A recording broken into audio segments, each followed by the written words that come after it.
utilizar nessa noite é de 2 Timóteo, capítulo 3, do versículo 1 até o versículo 17.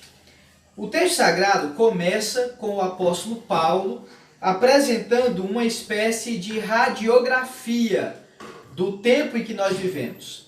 Ele diz, entre os versos 1 e 9, o seguinte: sabe, porém, isto, nos últimos dias sobrevirão tempos difíceis, pois os homens serão egoístas, avarentos, jactanciosos, arrogantes, blasfemadores, desobedientes aos pais, ingratos, irreverentes, desafeiçoados, implacáveis, caluniadores, sem domínio de si, cruéis, inimigos do bem, traidores, atrevidos, enfatuados, mais amigos dos prazeres do que amigos de Deus, tendo forma de piedade, negando-lhes, entretanto, o poder. Foge também destes. Pois entre estes se encontram os que penetram sorrateiramente nas casas e conseguem cativar mulherinhas sobrecarregadas de pecados, conduzidas de várias paixões, que aprendem sempre e jamais podem chegar ao conhecimento da verdade.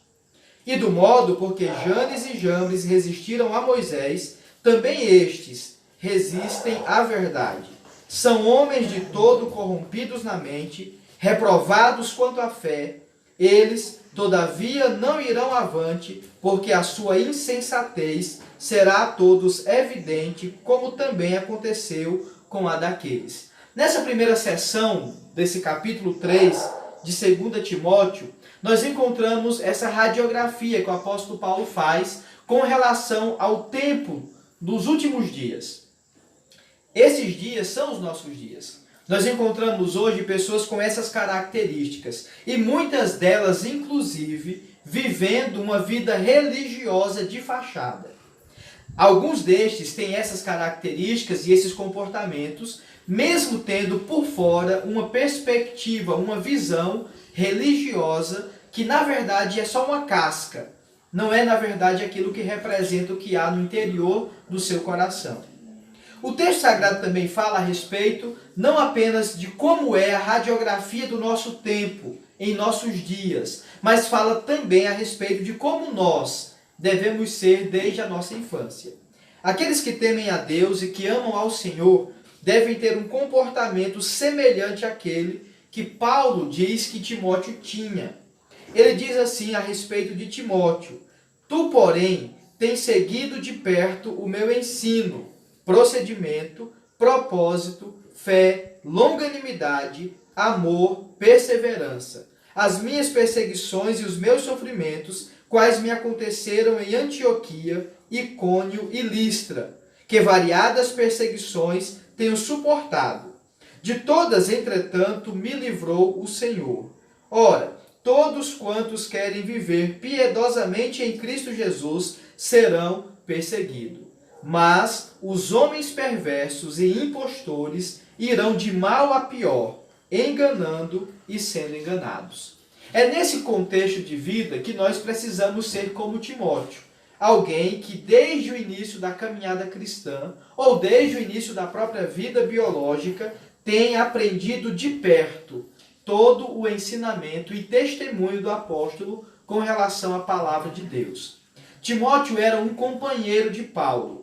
Ele era alguém que caminhava junto com Paulo e que fez algumas viagens com ele para pregar a palavra de Deus. Na verdade, o relacionamento de Paulo para com Timóteo era um relacionamento de um mestre e um discípulo, mas também de um pai e seu filho. Ele diz a Timóteo que nesses dias difíceis, nesses tempos de grande provação, em que muitos desses homens seriam dessas características, egoístas, avarentos, arrogantes, blasfemadores, desobedientes aos pais, sem afeição, cruéis, sem domínio de si, atrevidos, traidores, enfatuados e mais amigos dos prazeres do que amigos de Deus, é justamente nesse contexto, com pessoas assim, que Timóteo deve seguir de perto o ensino da palavra de Deus e observar o procedimento de Paulo em meio às diversas dificuldades pelas quais o apóstolo passou. Ele cria, portanto, um contexto e apresenta o modo correto por meio do qual Timóteo deve se comportar. Timóteo deve caminhar, Timóteo deve testemunhar da verdade que ele crê da palavra de Deus. É nesse contexto que Paulo antecipa a Timóteo que todos aqueles que querem servir ao Senhor de forma digna, de maneira como é agradável ao próprio Deus, irão passar por perseguições e por sofrimentos. Esses tais viverão assim por conta da fidelidade para com Deus e para com sua palavra. E como nós podemos então ser fiéis ao Senhor e viver mesmo em dias difíceis como os nossos, em que há uma grande gama de pessoas que têm essas características más? Como nós podemos de fato viver para a glória do Senhor e para o louvor do seu santo nome? Não tem como nós traçarmos um rumo ou um caminho para seguirmos se nós não levarmos em consideração, se não colocarmos nossa mente e nosso coração na santa palavra de Deus. Os versos 14 a 17 que encerram esse capítulo falam a respeito disso. É justamente em dias difíceis como os nossos que estamos rodeados de pessoas, inclusive religiosas, que têm essas características ruins e cruéis, que nós devemos depender da palavra de Deus. Precisamos dela para, como uma luz, nos orientar e iluminar o nosso caminho por meio do qual devemos seguir. Paulo, então, dos versos 14 a 17, conclui esse capítulo 3 dando orientações bem claras para que Timóteo pudesse, recebendo essas orientações, caminhar de forma segura e fiel a Deus aqui nessa terra. Para mim e para você que somos habitantes desse mundo e somos pessoas que vivem no século 21, a orientação que Paulo deu a Timóteo continua pertinente. Na verdade, essas orientações continuam sendo muito reais e elas seguem também sendo muito atuais para nós. O texto sagrado diz: tu, porém, permanece naquilo que aprendeste e de que foste inteirado, sabendo de quem o aprendeste, e que desde a infância sabes as sagradas letras que podem tornar-te sábio para a salvação pela fé em Cristo Jesus. O contexto de vida de Timóteo é no contexto de um jovem que fora criado na lei do Senhor. O texto sagrado também nos ensina que tanto sua avó quanto sua mãe eram mulheres que ensinaram a Timóteo o temor do Senhor e a lei de Deus. Paulo, sabendo disso, diz a Timóteo que ele, porém, deve permanecer naquilo em que ele aprendeu e que foste inteirado, sabendo a respeito do testemunho de quem lhe ensinou.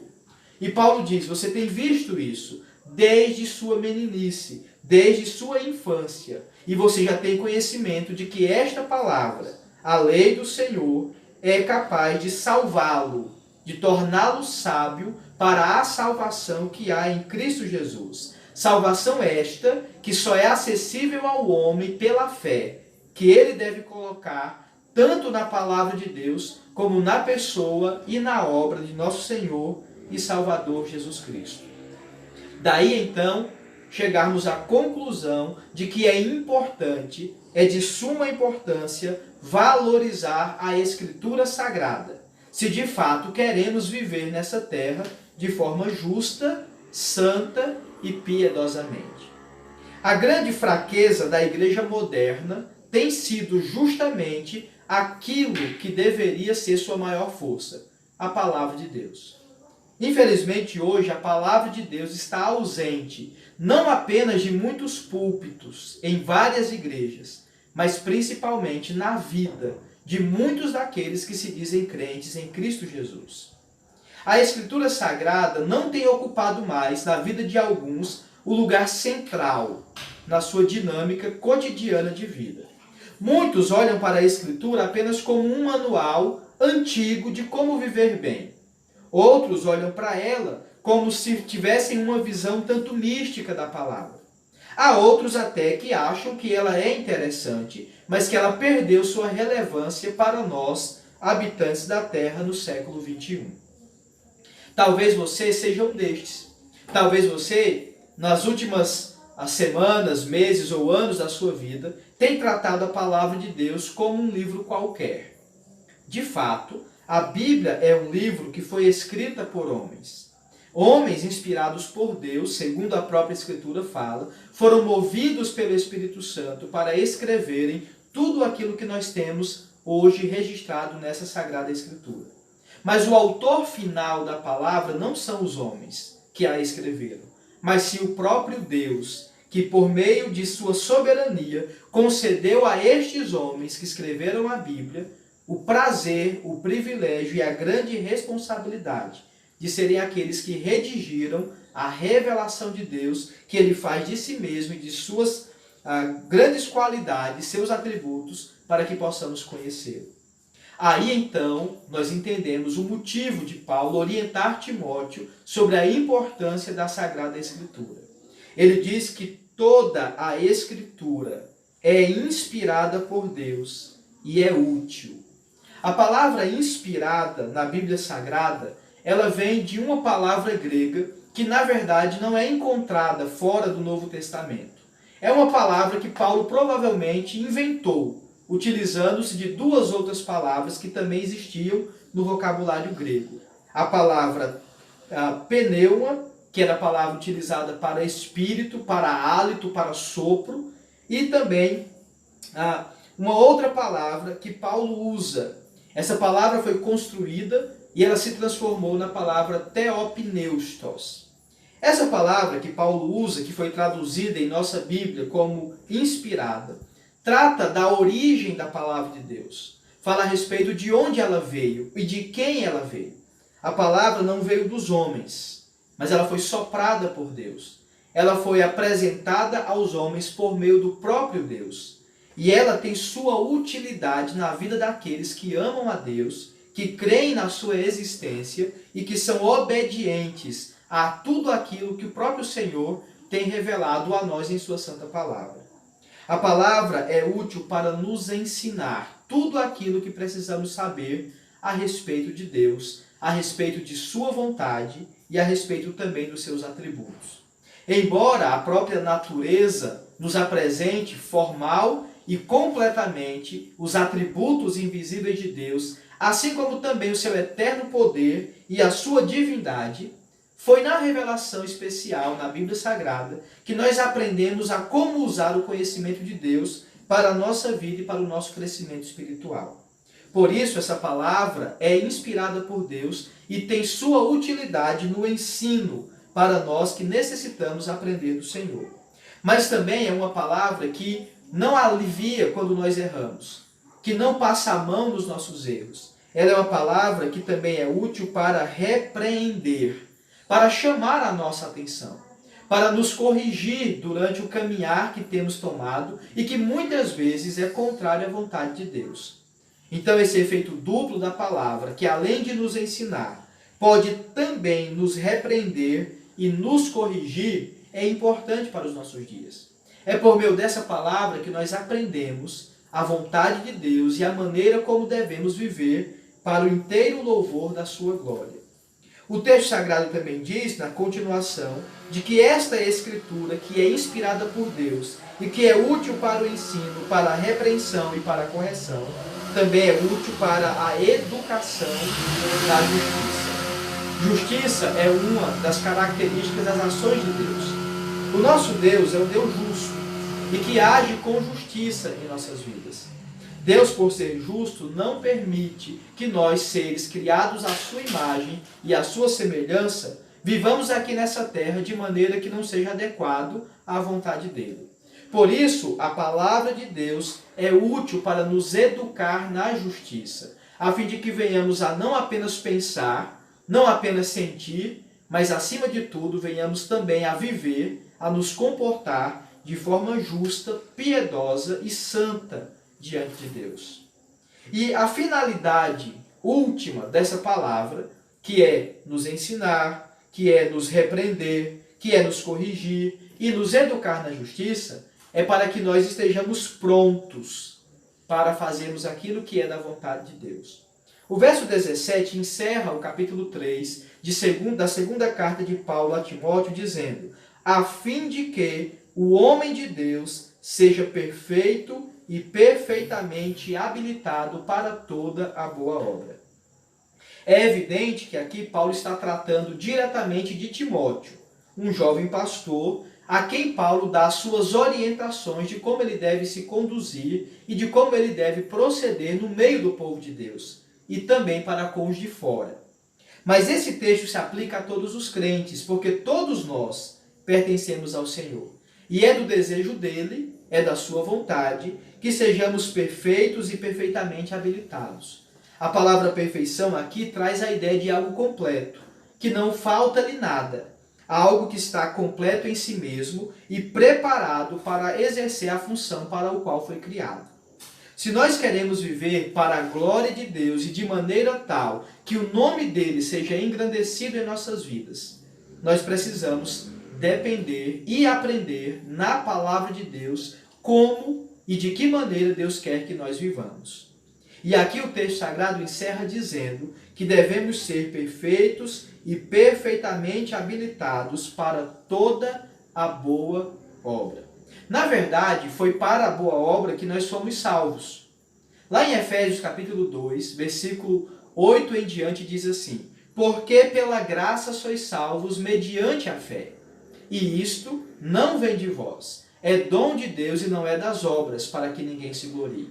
Pois somos feitura dele, criados em Cristo Jesus para as boas obras, as quais Deus de antemão preparou para que andássemos nelas. Tiago também vai dizer que se nós temos fé, mas não evidenciamos essa fé por meio de obras, a nossa fé por si só é morta, é inoperante, não tem valor prático algum.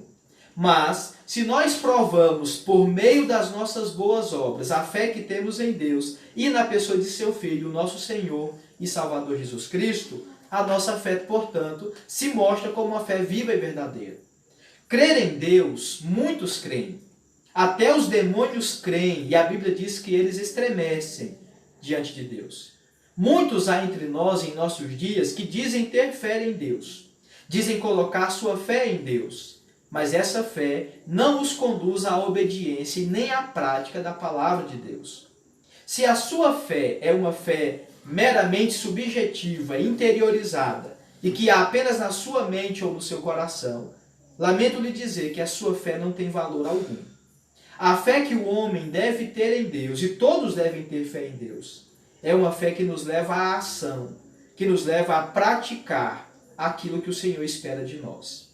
Também é extremamente importante que nós compreendamos que a fé que dizemos ter em Deus se manifestará por meio das ações de bondade, de boas obras que nós devemos ter para com o nosso Deus e para com o nosso próximo. Afinal de contas, foi para este propósito que Deus concedeu a sua palavra, para nos preparar, para nos fazer crescer em maturidade, a fim de que pratiquemos as boas obras do Senhor, para que o nome dele seja engrandecido em nossas vidas, enquanto estamos aqui na terra. A pergunta que devemos falar e que devemos fazer nesse momento é: se vivemos nos dias difíceis como os nossos, se vivemos em tempos tão terríveis, com pessoas terríveis, com aquelas características que lemos logo no início do capítulo 3, se nós mesmos somos tentados a ter algumas daquelas características, mesmo conhecendo a Deus e conhecendo a sua palavra, por que nós desprezamos então a palavra de Deus? Porque se queremos corrigir o curso da nossa vida, e se queremos também influenciar as pessoas em nosso redor para viverem a vida para com o Senhor, precisamos então da sua palavra. Senão iremos falhar naquele propósito para o qual Deus deu sua palavra para nós. A palavra dele nos foi dada, para que nós conheçamos ao Senhor, conheçamos a sua vontade e sejamos perfeitos e perfeitamente habilitados por ela para toda a boa obra. Eu quero lhe convidar nesse momento a orar ao Senhor,